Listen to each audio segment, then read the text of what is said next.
ശബരിമലയിൽ പരിശോധന ഊർജിതമാക്കി എക്സൈസ്. ഇന്നലെ വരെ 197 ഇടങ്ങളിലാണ് പരിശോധന നടത്തിയത്. 1055 കേസുകളിലായി 2,11,000 രൂപ പിഴ ഈടാക്കിയതായി assistant excise commissioner S Krishnakumar പറഞ്ഞു.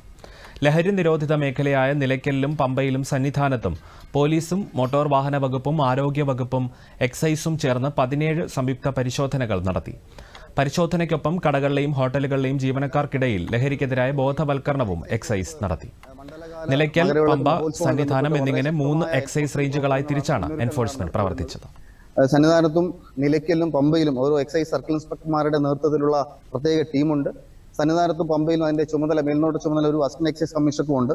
ഇത്തവണ സന്നിധാനത്ത് 24ഓളം അംഗങ്ങളുള്ള ഒരു ശക്തമായ ടീമുണ്ട്. ഞങ്ങൾ ഇതര വകുപ്പുമായി ചേർന്നിട്ട് സംയുക്ത റെയ്ഡുകൾ കാര്യക്ഷമമായി നടത്തി വരുന്നുണ്ട്. പ്രധാനമായിട്ട് ലേബർ ക്യാമ്പുകൾ, അതുപോലെ തന്നെ കടകളൊക്കെ കേന്ദ്രീകരിച്ചിട്ടുള്ള ശക്തമായ എൻഫോഴ്സ്മെന്റ് പരിശോധനകൾ നടത്തി വരുന്നുണ്ട്. ഇത്തവണ ഏകദേശം നാളിതുവരെ 439ഓളം കൊട്ട കേസുകൾ കണ്ടെടുത്തു. അറൗണ്ട് 1 ലക്ഷത്തിലധികം ഈ ഫൈൻ ഈടാക്കാൻ പറ്റിയിട്ടുണ്ട്.